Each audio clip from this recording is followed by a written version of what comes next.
Bonjour à tous. Eh bien aujourd'hui, j'ai décidé de vous parler du DF Player Pro.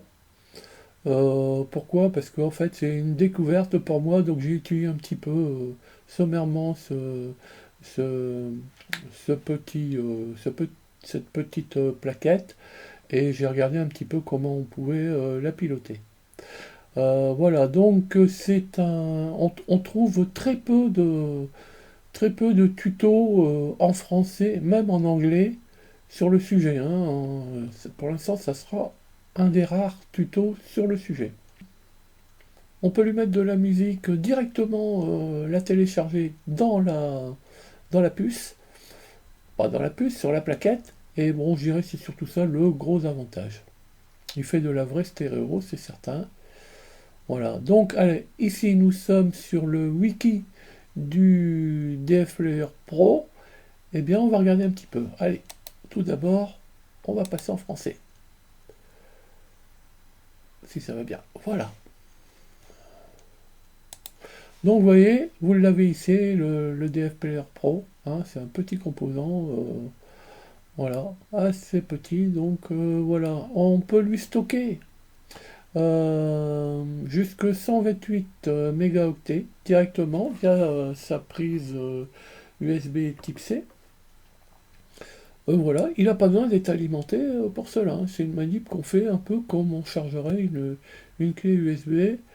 Ouais, vous voyez, on peut changer la lecture par bouton, mais ça sera pas l'objet de euh, de la petite vidéo d'aujourd'hui, hein. On parle que pour le faire fonctionner par le code. Il est équipé de deux amplificateurs de puissance de 3 watts. Donc un pour chaque canal et il est préconisé de mettre des haut-parleurs de 4 ohms. Moi j'ai mis des haut-parleurs de 8 ohms, ça marche très bien. Il peut être alimenté aussi bien en 3 volts 3 qu'en 5 volts et il accepte les commandes. Il accepte les commandes au format 0,33 ou 0,5 volts, hein. Il n'y a aucun problème là-dessus. Voilà à peu près. Ici, vous avez son pinout, donc voilà, son VIN et GND pour l'alimenter, RX-TX pour communiquer avec le MCU, DACR et DACL, ce sont les sorties DAC, les sorties donc numériques analogiques, hein, pour l'envoyer directement sur un amplificateur, par exemple. Les touches key et play, on n'en parle pas, puisque on ne travaille que la vidéo, ça n'est que encodage. Et puis voilà, là vous pouvez brancher directement les haut-parleurs. Il n'y a aucun problème là-dessus, ça marche très bien. Il n'y a rien qui chauffe, hein, je peux vous le dire. Voilà, ça on a vu. Alors, il fonctionne avec la bibliothèque de DF Robot, hein, donc vous avez ici le chemin pour aller euh, la télécharger. Moi je ne le fais pas, ça y est déjà. Ici vous avez un montage de base, vous voyez, qui est très simple. Bon, attention, alimenter le DF Player Pro via une alimentation dédiée, hein, puisque c'est de la puissance, donc ça va consommer. Voilà. Ici, vous avez les commandes. Alors, les commandes de la bibliothèque, on va tout simplement aller les voir ici dans un petit tableau que je vous ai fait, que vous pourrez compléter à votre goût, hein. Euh, voilà. Ici, vous avez trois types de commandes. Les commandes utilisées principalement par le setup, les commandes utilisées pour afficher des informations sur le moniteur série et les commandes utilisées pour gérer le flux audio. Alors voilà, ça c'est la fameuse commande begin, hein, pour initialiser la fonction de sérialisation. Là c'est pour définir le débit en fonction des valeurs qu'on a là. Le set play mode, c'est pour définir le mode de lecture. Alors il y en a plusieurs. Donc c'est soit pour lecture en boucle d'une seule piste, soit pour lecture en boucle de toutes les pistes, soit une lecture unique, sans boucler, soit de manière aléatoire, soit lecture par dossier. Moi, je préconise celle-là dans la plupart des cas. 7 LED, c'est définir le voyant, si le voyant LED sera allumé sur le DF Player. Ça nécessite un arrêt pour un redémarrage du DF Player. 7 prompt, pareil, il faut un arrêt et un redémarrage. C'est pour stopper ou pas l'invite musicale en redémarrage. Là, 7 volume, c'est pour définir le volume, je rappelle entre 0 et 30, comme sur le DF Player Mini. Switch Function, définir le mode de travail, Music, Record, UF Disk. Bon, eh bien, je pense que ça sera lecture des fichiers audio la plupart des cas. Comment d'utiliser pour afficher des informations sur le moniteur série ou un autre périphérique en série. Donc get volume pour obtenir la valeur du volume, get play mode pour obtenir le mode de lecture, get current file number pour obtenir le numéro du fichier en cours de lecture, get total file, obtenir le nombre de fichiers disponibles sur le dossier, get current time, obtenir la durée pendant laquelle la chanson en cours a été jouée, get total time, eh bien c'est pour la durée totale de la chanson en cours de lecture, get file name, obtenir le nom du fichier en cours de lecture. Ensuite, nous avons les commandes utilisées pour gérer le flux audio. Next, bien sûr, c'est pour le morceau suivant. Là, c'est pour le morceau précédent. Start, c'est pour un redémarrage après une pause. Del current file, c'est pour effacer le fichier en cours de lecture, à utiliser avec prudence. Play spike file, et bien là, c'est pour jouer le fichier d'un chemin spécifique dans un dossier. Play file num, eh ben, c'est pour jouer le fichier d'un numéro spécifique. Les numéros sont disposés selon les séquences, attention. Enable AMP, eh ben, c'est pour activer la puce amplificateur. Donc couper le son, quoi. Hein. La musique continue à jouer, mais l'ampli ne fonctionne plus. Disable, eh ben, là c'est pour le désactiver. Fast forward, eh bien, c'est pour sauter en avant avec une valeur en seconde. Fast reverse, c'est pour sauter en arrière avec une valeur en seconde. Set playtime, eh bien, c'est pour jouer le fichier, la chanson, à partir de la énième seconde indiquée. Voilà. On passe à la suite.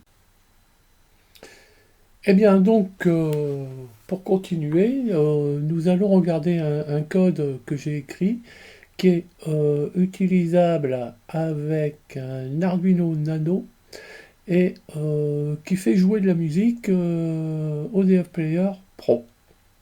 Alors, allons-y. Alors là, tout est alimenté. Alors pour l'instant, je n'ai pas de connexion, c'est normal. Mon DF Player Pro n'est pas alimenté. Je mets l'attention. Voilà. Voilà, ça commence. Voilà, donc ici, j'ai prévu 4 petites démos. Donc, la première ici, ben, voilà, on joue le premier morceau du dossier pendant un certain temps. On enchaîne 2 fois avec la commande Next. Voilà. Et puis, on règle le volume, on indique le volume. On passe à la démo 2. La démo 2 qui est là. Donc, ici, on va jouer le 4e morceau, on va couper l'amplificateur, donc on coupe l'ampli, c'est comme si on coupait son alimentation, mais que la musique continuait à jouer, on le remet. Voilà, on passe dans la démo 3, donc on joue le 2e morceau du dossier, et on indique la durée du morceau, ici 185 secondes. Voilà, on passe à la démo 4, la dernière. Et bien là, on peut, on indique quel est le volume réglé, on joue, on indique le morceau du dossier du fichier qui est joué, On fait une pause. On remet en service.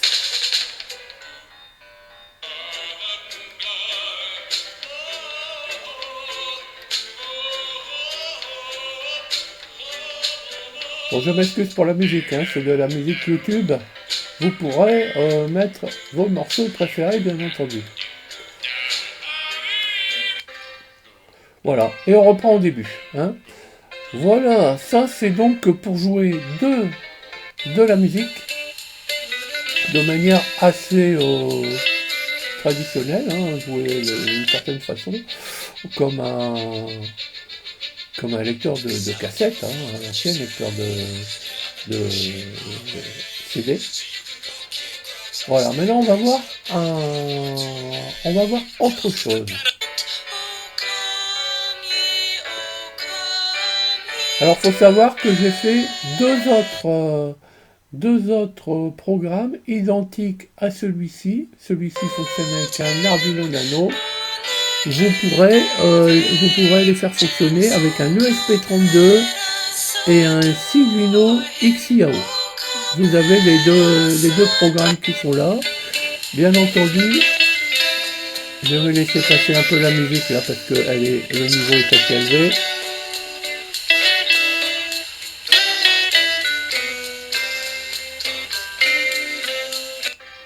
Oui, bien entendu, vous devez, en allant dans mon GitHub, prendre les 4 morceaux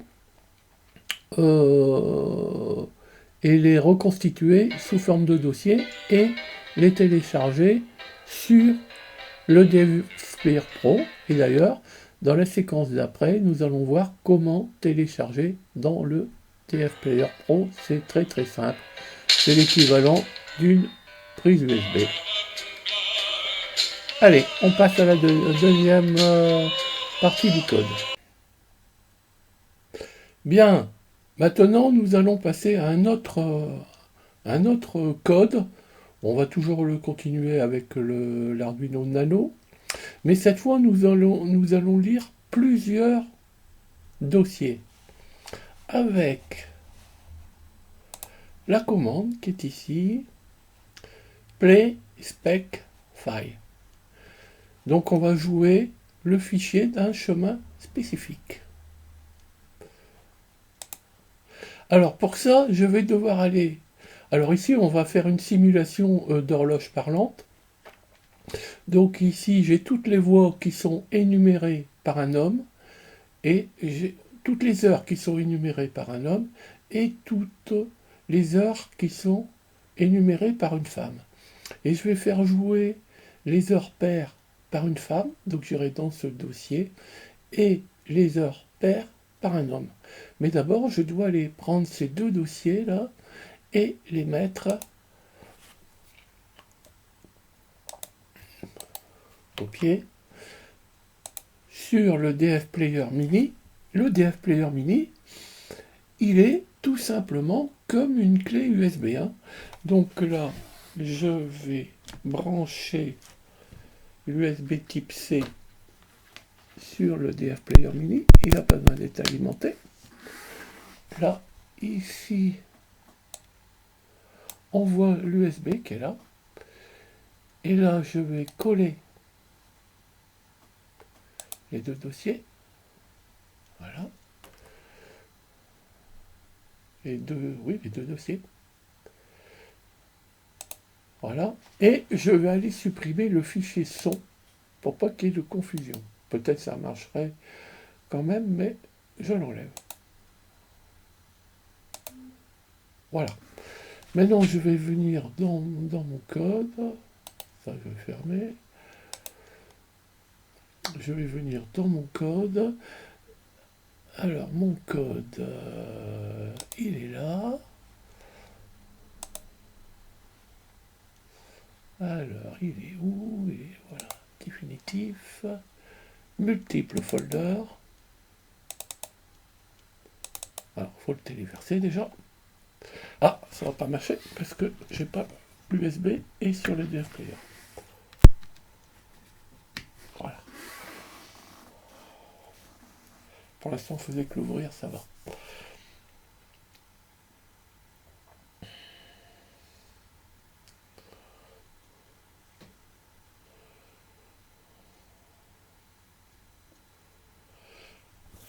Alors, tous ces codes, hein, vous les retrouvez sans problème dans, dans mon GitHub, hein, dont vous aurez le lien ici, mais vous le voyez déjà ici. Voilà. Donc, le programme est ouvert. Je vais maintenant le téléverser. Alors, pour le téléverser, c'est embêtant parce que là-bas... Ah, il est là. Là. Là, on va aller le... Alors, est-ce qu'on est bon côté? Voilà. Oui. Allez, on le téléverse.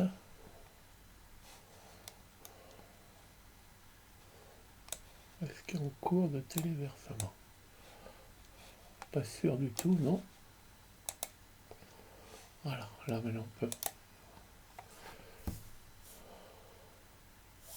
Alors ici, je n'ai pas besoin du moniteur série. Hein, c'est vraiment que du son. Donc que des voix même, tout simplement. Compilation du croquis, toujours un petit peu long tout ça.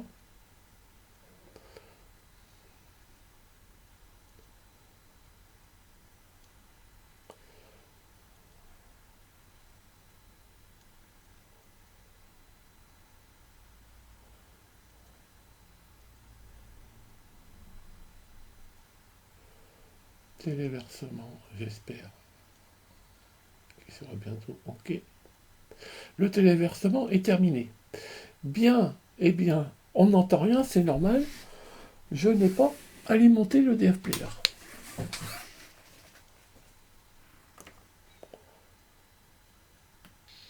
1 heure, 2 heures, 3 heures, 3 heures la femme, 4 heures, 5 heures, 4 hommes, 4 heures l'homme, 6 heures, 7 heures, est-ce qu'il y a eu un oubli, je sais pas. 8 heures, 9 heures, 10 heures, 11 heures, Alors vous voyez que je règle le volume différemment, selon que c'est l'homme ou la femme. 13 heures, Bon, c'est pas la même personne, déjà et ça n'a pas été 14 heures. fait dans les mêmes conditions. Donc on a 15 des heures. moyens d'ajustement. Alors le code il est tout 16 con là, heures. hein, mais simplement l'avantage 17 heures, c'est qu'on peut puiser dans différents dossiers. 18 heures, Alors les 19 heures, délais qui sont là servent 20 heures, à stopper 21 heures, le déroulement 22 heures, de la séquence audio quand elle est terminée. 23 heures, C'est pas toujours, peut-être c'est pas toujours la Minuit. même valeur. Si, c'est toujours la même valeur. 1 heure, Voilà pour ce code. 2 heures, Alors, 3 qu'est-ce heures. que je peux dire de plus là-dessus? Eh 4 bien, heures, je 5 heures, pense qu'on s'est tout dit. 6 heures. Voilà, donc ce 7 DF heures. Player Pro, il est très bien. Je pense qu'il est très bien 8 pour heures, faire des petits gadgets électroniques, des 9 choses heures. comme ça. On sait très bien 10 heures,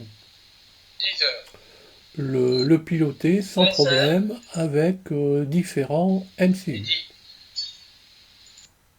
13 heures, Donc, écoutez, je pense 14 heures, que cette vidéo 15 heures, est terminée.